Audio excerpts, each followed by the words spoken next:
की समाधि दुनिया भर के क्रांतिकारियों के लिए तीर्थ स्थल जैसी होगी। अमेरिकी रक्षा मंत्रालय पेंटागन ने घोषणा की है कि वो देश की मिसाइल रक्षा प्रणाली को और मजबूत करने के लिए $1 अरब खर्च करेगा। अमेरिका ने उत्तर कोरिया के परमाणु और मिसाइल कार्यक्रमों को देखते हुए घोषणा की है। नई योजना के तहत अमेरिका देश के पश्चिम तट अलास्का में 14 नए इंटरसेप्टर मिसाइल की तैनाती करेगा। ओबामा प्रशासन ने देश की मिसाइल रक्षा प्रणाली का जायजा लेने के बाद इसमें 50% की वृद्धि का फैसला किया है। इसकी घोषणा करते हुए रक्षा मंत्री चक हेगल ने कहा कि वो देश की सुरक्षा के प्रति प्रतिबद्ध हैं और उत्तर कोरिया के मिसाइल खतरों से हमेशा आगे रहेंगे। एक अमेरिकी जज ने बैंकों, फोन कंपनियों और दूसरे व्यावसायिक निकायों को खुफिया एजेंसी FBI द्वारा कथित राष्ट्रीय सुरक्षा पत्र जारी करने की परंपरा को असंवैधानिक करार दिया है। जज ने गुप्त रूप से ग्राहकों की जानकारी मांगे जाने को संविधान के प्रथम संशोधन का उल्लंघन बताया है। सरकार इस बात को साबित करने में नाकाम रही है कि ये नीति राष्ट्रीय सुरक्षा के हित में है। 9/11 के हमले के बाद अमेरिकी कांग्रेस द्वारा पास किए गए USA पैट्रियट एक्ट के मुताबिक इस तरह के पत्र जारी करने के लिए आतंकवाद निरोधक एजेंसी को अदालत से अनुमति नहीं लेनी पड़ती है। एक अमेरिकी और 2 रूसी अंतरिक्ष यात्री सकुशल धरती पर लौट आए हैं। करीब 5 महीनों तक अंतरिक्ष में रहने के बाद तीनों अंतरिक्ष यात्री रूसी सुएज कैप्सूल से कजाकिस्तान के कजाक स्टेपी मैदान में उतरे। नासा के केविन फोर्ड और रूसी अंतरिक्ष यात्री ओलेग नावित्स्की और एवेजेरी तेरेलकीन एक दिन पहले ही धरती पर लौटने वाले थे, मगर खराब मौसम की वजह से उनकी लैंडिंग स्थगित हो गई। आपको बता दें कि तीनों अंतरिक्ष यात्री 144 दिनों तक अंतर्राष्ट्रीय अंतरिक्ष स्टेशन में रहे हैं। वित्तीय संकट से जूझ रहे साइप्रस को उसके यूरोपीय साझेदारों और अंतर्राष्ट्रीय मुद्रा कोष ने मदद का हाथ आगे बढ़ाया है। साइप्रस के अधिकारियों ने बताया है कि वो 10 बिलियन यूरो यानी $13 बिलियन की मदद से पाने में कामयाब रहे हैं। ऐसी उम्मीद की जा रही है कि इस मदद से साइप्रस को कर्ज संकट और दिवालियेपन से बाहर निकालने में मदद मिलेगी। हालांकि इस मदद के बदले उसे राजकोषीय घाटे को कम करना होगा। साथ ही टैक्स बढ़ाकर सार्वजनिक संपत्ति को निजी हाथों में बेचना होगा। टैक्स योजना के तहत बैंकों में जमा 1 लाख यूरो की राशि पर 7.25% और इससे ज्यादा पर करीब 10% एकमुश्त टैक्स देना होगा। मशहूर भारतीय पत्रकार बॉबी घोष को प्रतिष्ठित टाइम इंटरनेशनल मैगजीन का एडिटर नियुक्त किया गया है। टाइम मैगजीन के इतिहास में बॉबी घोष पहले गैर अमेरिकी पत्रकार हैं जिनकी इस पद पर नियुक्ति हुई है। मैगजीन के एडिटर इन चीफ ने एक घोषणा में कहा कि बॉबी घोष को नए इंटरनेशनल एडिटर नियुक्त करते हुए उन्हें बड़ी खुशी हो रही है। उन्होंने कहा कि बॉबी एक प्रतिभाशाली पत्रकार हैं जिन्होंने उस उच्चतम स्तर का कार्य किया है जिससे पत्रकारिता के पेशे को प्रेरणा मिलती है। इटली के नौसैनिकों के भारत न भेजे जाने के बयान से भारत और इटली के बीच पैदा हुए तनाव का मुद्दा यूरोपीय यूनियन में भी उठा। यूरोपीय यूनियन ने मौजूदा तनाव का समाधान बातचीत के जरिए निकलने की उम्मीद जताई है। वहीं सबके बीच इटली ने भारत में रह रहे अपने नागरिकों के लिए एडवाइजरी जारी की है। इस एडवाइजरी में नागरिकों को हिदायत दी गई है कि भारत भ्रमण के दौरान सतर्क और सजग रहें। भारत के दक्षिणी राज्य केरल की यात्रा के दौरान तो विशेष रूप से सतर्कता बरतें। एडवाइजरी में नागरिकों को भीड़-भाड़ वाले इलाकों से भी दूर रहने को कहा गया है। मध्य यूरोप के हंगरी में इन दिनों भारी बर्फबारी हो रही है। बर्फीले तूफान और तेज बर्फीली हवाओं ने यहाँ लोगों को मुश्किल में डाल रखा है। इस प्राकृतिक आपदा की चपेट में आए हजारों लोगों को अपने वाहनों के साथ मुश्किल भरी रात सड़कों पर गुजारनी पड़ी। बचाव कर्मियों का कहना है कि यहाँ हवा की गति 100 किलोमीटर प्रति घंटे की थी। जहाँ तहाँ फंसे लोगों को मुश्किल से निकालने के लिए बचाव कर्मियों को भारी मशक्कत करनी पड़ी। उधर रूस में भी कमोबेश यही स्थिति है। यहाँ की राजधानी मॉस्को पर मौसम की बाढ़ पड़ना लगातार जारी है। जानकारों का कहना है कि 50 सालों में इस बार यहाँ सबसे ज्यादा बर्फबारी हुई है।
ईटीवी के सभी प्यारे दर्शकों का योग मंत्र में स्वागत है। मैं योग गुरु डॉक्टर महेंद्र सिंह और मेरे साथ में है मेरी सहयोगी डॉक्टर नेहा। आज हम करेंगे वीरभद्रासन का अभ्यास, लेकिन इससे पहले एक बार फिर से देखेंगे कल हमने जिस आसन का अभ्यास किया था। भुजंग आसन को करने के लिए सबसे पहले पीठ के बल लेट जाएंगे। शरीर को बिल्कुल एक सीध में रखते हुए दोनों पैर मिलाते हुए दोनों हाथ थाइस के पास में रखेंगे और धीरे से करवट लेते हुए पेट के बल उल्टा लेट जाएंगे। दोनों पैर की पंजों को स्लांट कर लें और दोनों हाथ की हथेलियों को कंधे के पास में लेकर आएं। पहले अब बिल्कुल धीरे धीरे श्वास लेते हुए सिर, गर्दन, छाती और नाभि तक के भाग को ऊपर उठाएं। पूरा ऊपर देखें, आंखें खुली हुई। कुछ सेकंड्स के लिए फाइनल पोजीशन में बने रहें और हाथों को बिल्कुल सीधा रखने की कोशिश करें और पूरी एकाग्रता रीढ़ की हड्डी पर रखें। जब वापस आए तो बिल्कुल धीरे धीरे श्वास छोड़ते हुए वापस आए। इस तरह से 3 से 4 बार इस आसन की आवृत्ति को दोहराएं। हथेलियों का पूरा दबाव जमीन पर बनाते हुए बैक बेंडिंग करने की कोशिश करें अधिकतम, आंखें खुली हुई और अपनी पूरी एकाग्रता रीढ़ की हड्डी पर रखें।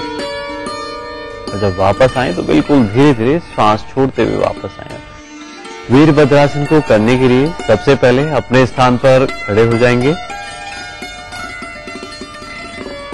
शरीर को बिल्कुल एक सीध में रखते हुए दोनों पैर मिला लें, दोनों हाथ थाइस के पास में रखें, हाथ जंघा के पास में रखेंगे, दृष्टि सामने रखते हुए आप धीरे धीरे अपने बाएं पैर लेफ्ट लेग को आगे की तरफ लेकर आएं। पीछे से पैर को भी और थोड़ा सरका लें अर्थात गैप रखें अधिकतम। अब बाएं पैर को घुटने से और अच्छे से मोड़ लें, बेंड कर लें। धीरे धीरे दोनों हाथ सामने लाते हुए नमस्कार की स्थिति में लाते हुए अधिकतम बैक थाइस की स्ट्रेचिंग करेंगे। हाथ बिल्कुल सीधे रखते हुए अपर आर्म्स को कान के टच करते हुए इस तरह से बदल बदल के करेंगे।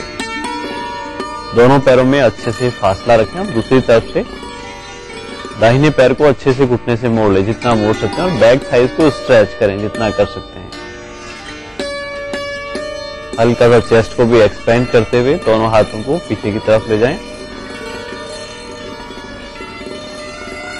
और अधिकतम बैक थाइस से स्ट्रेच करें अर्थात अपनी पूरी एकाग्रता नितंब के नीचे हिस्से में अर्थात थाइस के पास में ले जाते हुए अधिकतम थाइस की स्ट्रेचिंग करें और कोशिश करें पैर के पंजों की स्थिति भी सीधी रखें।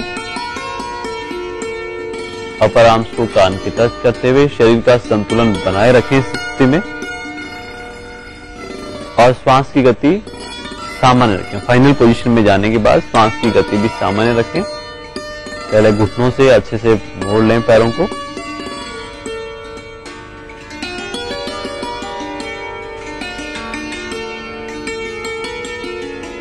रिलैक्स, शांत। इस तरह से 3 से 4 बार इस आसन की आवृत्ति को दोहराया जा सकता है।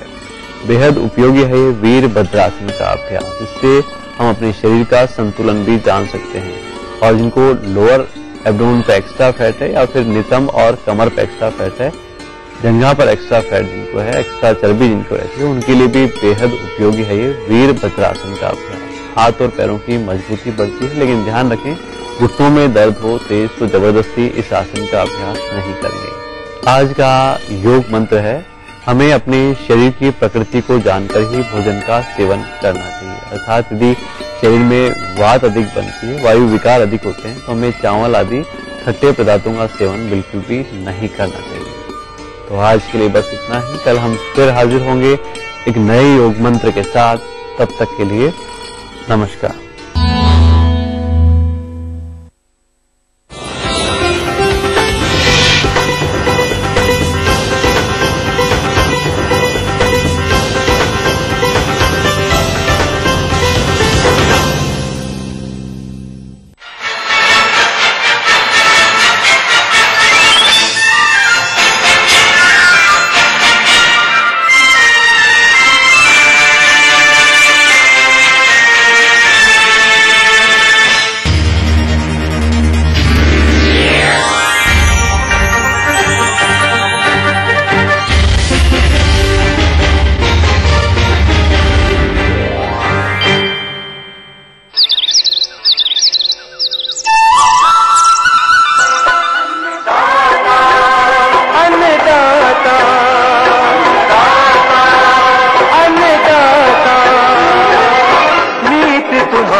तुम्हारे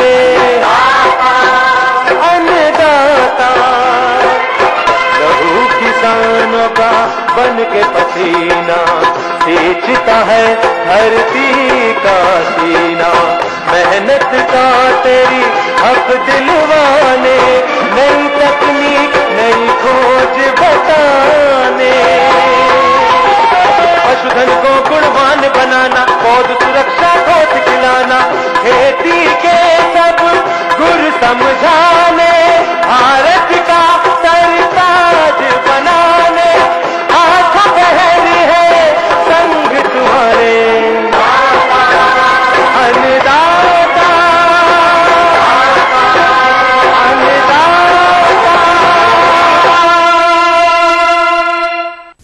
नमस्कार।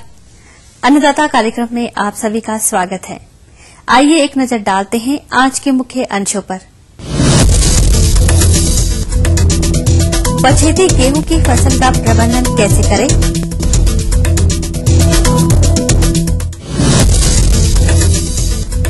अजोला उत्पादन तकनीक एवं महत्व पर जानकारी।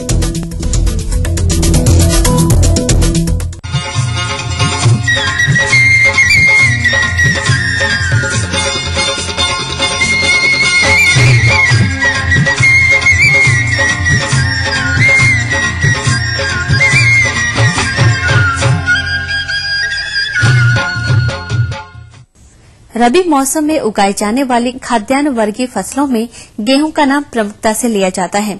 इसकी खेती हमारे प्रदेश में बड़े पैमाने पर किसान भाई करते हैं। तो जिन कृषक बंधुओं ने देर से गेहूं की बुआई की होगी, उनकी फसल इस समय बालियों में दाने भरने की अवस्था में होगी और यह अवस्था इस फसल की संवेदनशील होती है, क्योंकि इस अवस्था पर विभिन्न प्रकार के कीट व रोगों का प्रकोप देखने को मिलता है।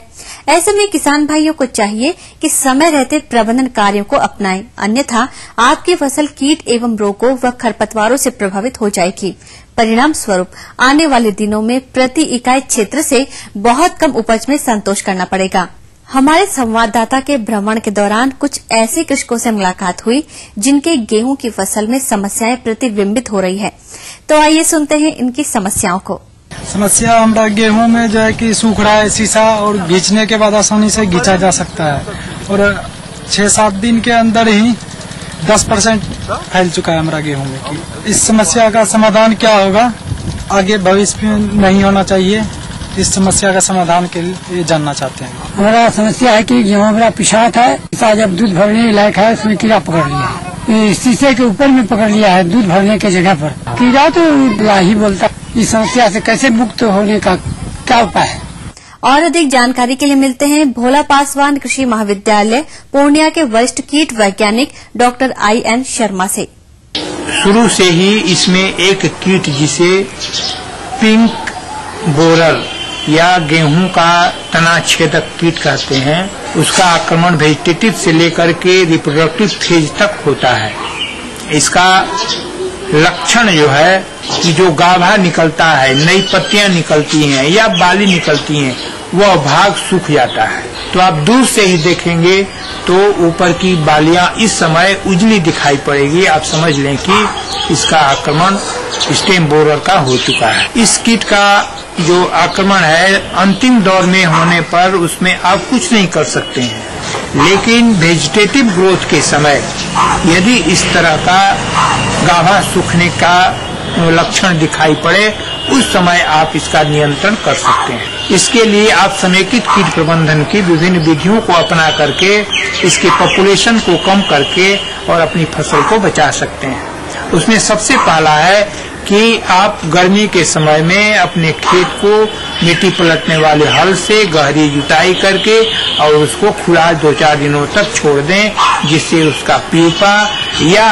लार्वा जो अंदर रहता है वह जमीन की सतह पर आकर के सूर्य की रोशनी और गर्मी से अथवा कीटभक्षी खा लिया जाएगा, वह नष्ट हो जाएगा। पूर्ववर्ती फसल की खूंटी है उसका भी नष्ट करना बहुत जरूरी है, क्योंकि एक फसल से दूसरे फसल में जाने के लिए वह एक पुल का काम करता है और उसी के सहारे दूसरे फसल पर यह जाती है। जब फसल लग गई है उस समय आप लाइट ट्रैप और फेरोमोन ट्रैप का भी व्यवहार करके इसकी जनसंख्या को कम कर सकते हैं। अभी तत्काल इस समय इमिडाक्लोप्रिड उसका 1 ml प्रति लीटर पानी में घोल करके आप छिड़काव करेंगे तो इससे इस कीट से आप निजात पा सकते हैं और अपनी फसल को बचा सकते हैं। गेहूं में पहले लाही माइनर पेस्ट था, लेकिन कुछ 2-3-4 सालों से यह मुख्य कीट के रूप में गेहूं पर आक्रमण कर रहा है, जिससे बहुत अधिक नुकसान हो रहा है। क्योंकि इसका आक्रमण फरवरी के बाद से ही इसका आक्रमण गेहूं पर हो जाता है। या तो उस समय गेहूं वानस्पतिक बढ़वार की अवस्था में रहे या अपने रिप्रोडक्टिव फेज में रहे, दोनों समय में इसका आक्रमण होता है।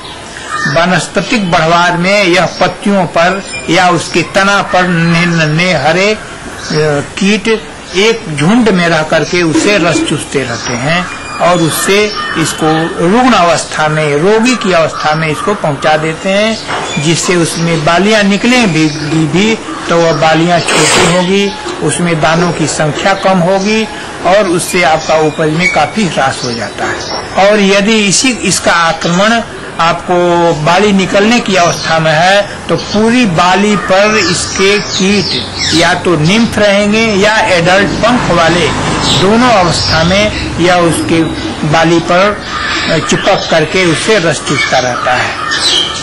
तो यादव साहब, आपको यदि लगे कि आपके खेत में शुरुआती दौर में ही वानस्पतिक बढ़वार की अवस्था में ही आक्रमण हो गया है, तब आपको एक तो सबसे पहले पीला चिपको ट्रैप आप अपने खेत में लगा दें, जिससे इनिशियल पॉपुलेशन जो शुरुआती इसकी जनसंख्या है आकर के उस ट्रैप पर चिपक करके और उसकी वहीं पर जीवन लीला समाप्त हो जाएगी और आगे खेत में इसका बढ़वार नहीं होगा।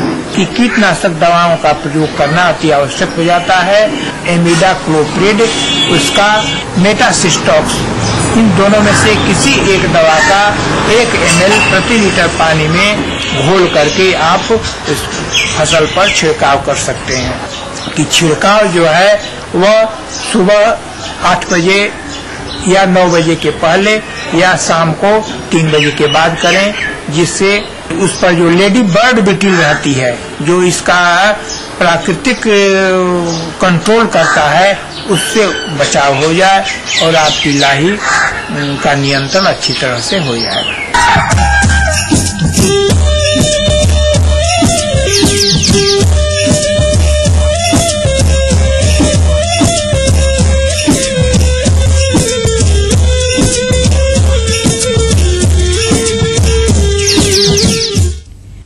कृषि सह व्यवसायों की बात करें तो कुक्कुट पालन एक लाभकारी सह व्यवसाय है, जिसके अंतर्गत मुर्गी पालन, बटेर पालन, टर्की पालन के साथ साथ बत्तख पालन आते हैं।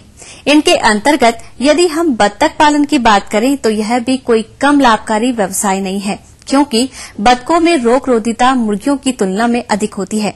परंतु जो किसान भाई इस व्यवसाय को अपनाए हुए हैं, वे आशा से कम ही आय प्राप्त कर रहे हैं। और कम आय के कारणों पर ध्यान दें तो पाएंगे कि अधिकतर बत्तख पालक भाई आरंभ से लेकर अंतिम अवस्था तक बतखों की देखभाल सही ढंग से नहीं करते हैं, जिसके चलते बतखें कमजोर हो जाती हैं। फलस्वरूप अंडा उत्पादन व मांस उत्पादन दोनों कम प्राप्त होते हैं और अंतिम अवस्था तक बत्तख पालकों को हानि का सामना करना पड़ता है। अतः किसान भाइयों, बत्तख पालन पर संपूर्ण जानकारी के लिए देखिए कार्यक्रम की इस प्रस्तुति को। एक बत्तख साल में करीब 200-225 अंडा देती है। अभी का बाजार में 8 रुपये से 10 रुपया प्रत्येक अंडा का दाम है। यदि आप 20 बत्तख रख लेते हैं तो इसमें मान लीजिए 4 बत्तख नर है, 16 मादा है, 16 अंडा पर दिन मिला तो 16 अंडे का दाम, यदि एक अंडे का दाम 10 रुपया है तो 16 अंडे का दाम हो गया 160 रुपया। 160 रुपया पर दिन की आपकी आमदनी है। शुरू में क्या, जिस समय चूजा था, मात्र 10 दिन का चूजा था, तो जो आपका जो दर्रा है, जिस तरह मक्का का दर्रा, गेहूं का दर्रा, कम से कम 15 से 1 महीना यदि देते हैं, 1 महीना के बाद आपके पास जो बचा खुचा अनाज है, यानी रख रखाव में बहुत कम खर्च होता है। 1-2 घंटा ये नदी में चरता है, 9-9:30 बजे पुनः फिर अपने से अपने घर आ जाता है।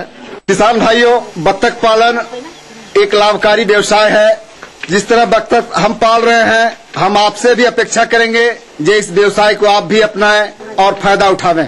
अब बात आती है इन व्यवसाय को किस प्रकार के प्रबंधनों की आवश्यकता होती है। तो आज इसी विषय पर जानकारी देने के लिए आज हमारे बीच उपस्थित हैं एक विषय विशिष्ट। अंडे के उद्देश्य से अगर बत्तख पालन करते हैं तो खाकी कैम्बेल यहाँ सबसे बढ़िया नस्ल की बत्तख उपलब्ध है।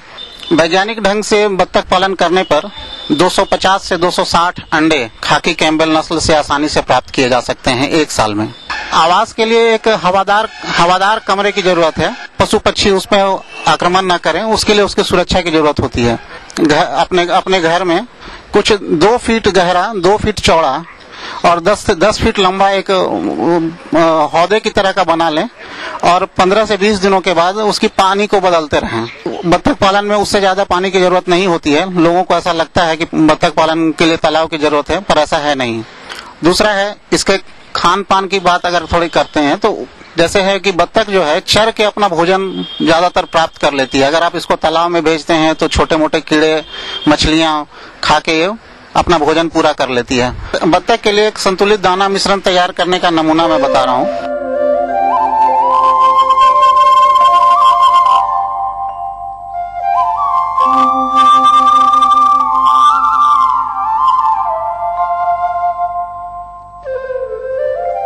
तो इस तरह से 100 किलोग्राम होता है, पर इसमें आप विटामिन जो मार्केट में उपलब्ध है, जैसे विटामिन B1 है, विटामिन A है, वो आप मिला सकते हैं 100 ग्राम तक 100 किलो में।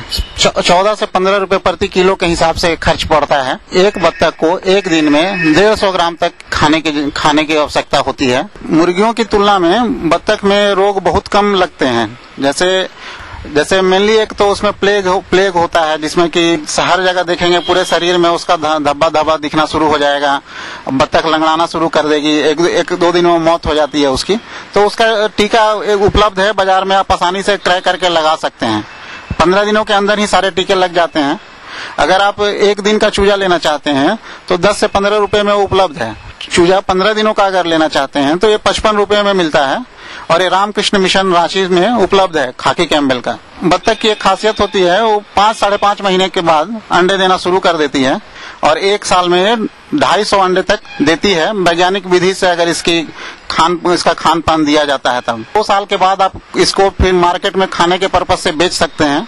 आखिर हम 2 साल अगर बत्तख पालन करते हैं तो हमको इससे क्या फायदा होता है, क्या नुकसान होता है। अगर हम 2 माह के उम्र का 10 बत्तख खरीदते हैं तो प्रति चूजा के हिसाब से 140 रुपए के हिसाब से खरीदेंगे तो 1400 रुपए, और उसके बाद 10 बत्तख को 120 ग्राम अगर आहार हम खिलाते हैं तो 2 वर्ष 4 माह खिलाएंगे तो मतलब कि आपको पड़ेगा 6120 रुपए। तो और जो अन्न में हम ये मान लेते हैं कि कुछ दवाई में खर्चा है तो 300 रुपए, तो कुल व्यय इस तरह से होता है 7820 रुपए। पर आय अगर हम देखते हैं तो 160 अंडा प्रति बत्तख भी देती है, तो उस हिसाब से अगर 4 रुपए प्रति अंडे के दर से भी बेचते हैं तो 12,800 रुपए आपको 2 साल में मिलेगा। उसके बाद जैसे जब बत्तख अंडा देने बंद कर देती है तो आपको इसको मार्केट में बेच देना है, तो उसमें भी आपको 100 रुपए प्रति बत्तख मिलेगा, तो 1000 रुपए आपको यहाँ से भी मिलेगा।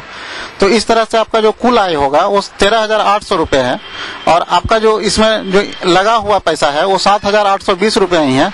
तो इस तरह से 5,980 रुपए सिर्फ 10 बत्तख पाल के 2 साल में प्राप्त किया जा सकता है। बत्तख पालन के साथ आप मछली पालन भी कर सकते हैं। इसके लिए ज्यादा कुछ की आवश्यकता नहीं है। जो बत्तख का जो घर होगा वो बस तालाब के किनारे में ही बनाना है, तथा जो भी लीटर होगा वो आप तालाब में चला जाएगा। तो इस वजह से मछलियां उसको खाएंगी। खाने का खर्च जो है मछलियों का वो बहुत कम आएगा की अपेक्षा कि बत्तख के साथ आप मछली भी पालें। बत्तख व मत्स्य पालन के अंतर्गत आय व्यय का लेखा जोखा इस प्रकार है।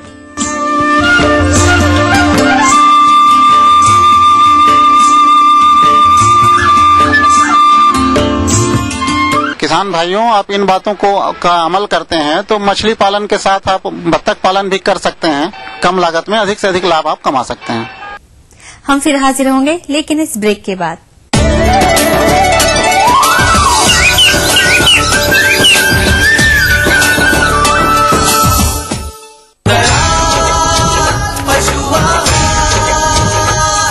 असली भरोसेमंद दयाल पशु आहार, दूध दमदार, आप शानदार। सतारा जिले की रामबाबू पाटिल महिंद्रा फाइनेंस को जब मिलने आए थी, उनके पास सिर्फ पुरखों की जमीन, ट्रैक्टर कहाँ था, सिर्फ हौसला था मन में पक्का, जिसे हमने पहचाना। जहाँ दूसरों ने देखा सिर्फ एक आम बंदा, हमने देखी बंदे की कमाने की क्षमता। इसीलिए कहते हैं वाहन कोई भी हो, लोन हम देंगे। महिंद्रा फाइनेंस, बंदे में दम, पहचाने सिर्फ हम।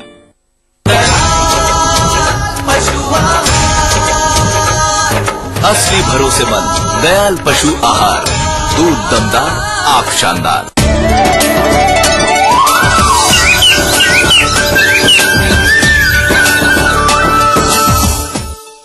ब्रेक के बाद पुनः आप सभी का स्वागत है।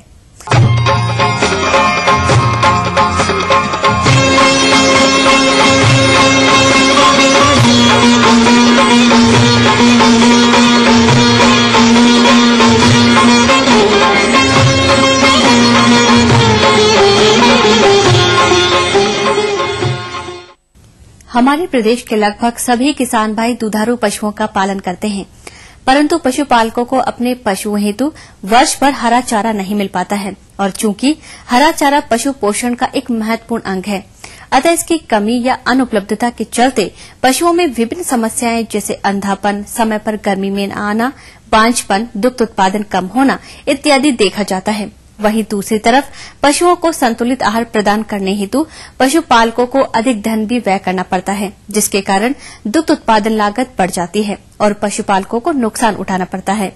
अतः किसान भाइयों, इस प्रकार की समस्या से कैसे बचा जाए? तो किसान भाइयों, इसका एक सरल व सस्ता समाधान है, वो है अजोला।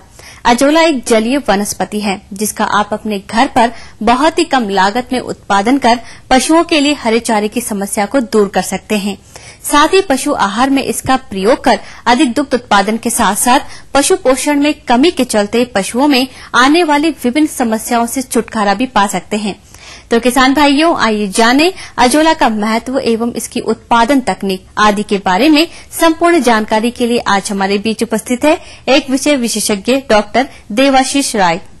पहले तो मैं ये बताना चाहूंगा कि एजोला क्या होता है।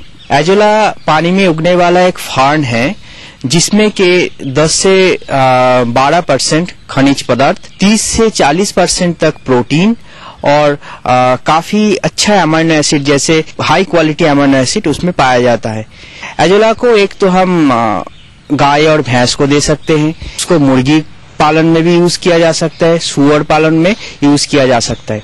जहाँ पे एजोला के लिए हम गड्ढे खोदते हैं उस जगह में छाव होना चाहिए। उसके ऊपर एक तो कोई पेड्स का छाव हो या उसके ऊपर हम ग्रीन नेट कवर डाल सकते हैं। मेनली हम ये कोशिश करेंगे कि गड्ढे का साइज जो है 16 स्क्वायर मीटर हो, जिसमें के इसमें चौड़ाई 2 मीटर और लंबाई 8 मीटर होना चाहिए। उसके ऊपर अच्छी तरह से एक पॉलिथीन शीट बिछाना पड़ेगा और एक मिट्टी का पतला लेयर, उसमें हम प्रति स्क्वायर मीटर पे 1 किलो गोबर और 3 ग्राम डाई अमोनियम फॉस्फेट और डीओपी फर्टिलाइजर हम उसमें पानी में घोलकर उसी गड्ढे पे छिड़क देते हैं।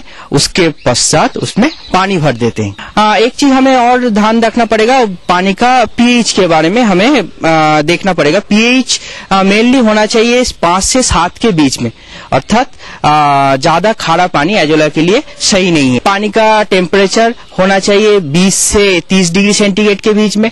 इससे अगर ज्यादा या कम टेम्परेचर हो परिवेश का तो एजोला प्रोडक्शन कम हो जाता है। उसके बाद हम ठीक 3 दिन बाद पानी जब सेटल हो जाता है, हम उसमें 2 से 3 किलो एजोला, अर्थात जो अमाउंट उसका 1/4 गड्ढा भर जाए इतना अमाउंट हम उसमें छोड़ देते हैं और धीरे धीरे 2 से 3 दिन में एजोला पूरा गड्ढे में भर जाता है।